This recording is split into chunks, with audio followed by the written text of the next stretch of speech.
চিকিৎসা সহ মেডিকেলের বিভিন্ন স্তরে রোগীদের হয়রানির অভিযোগে কুমিল্লা মেডিকেল কলেজ হাসপাতালে অভিযান চালিয়ে ১১ দালাল সদস্যকে গ্রেফতার করা হয়েছে। সোমবার কুমিল্লা জেলা প্রশাসনের নির্বাহী ম্যাজিস্ট্রেট নওরোজ কোরাইশি দৃপ্তয়ের নেতৃত্বে এই অভিযান পরিচালিত হয়।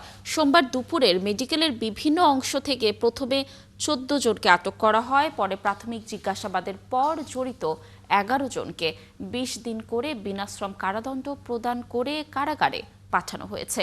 অভিযানে সার্বিক সহযোগিতায় থাকা কুমিল্লা র্যাব ১১ সিপিসি ২ এর কোম্পানি কমান্ডার মেজর সাদমান ইবনে আলম জানান, এই মেডিকেল কলেজের ওয়ার্ড বয় থেকে অ্যাম্বুলেন্স চালক পর্যন্ত সবাই দালালি কার্যক্রমে জড়িত।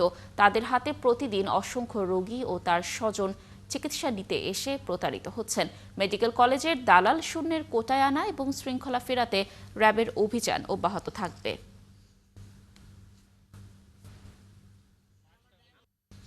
এরা মূলত যাত্রী আসা থেকে শুরু করে ট্রিটমেন্ট পর্যন্ত প্রত্যেকটা স্তরে আলাদা আলাদা দালাল রয়েছে।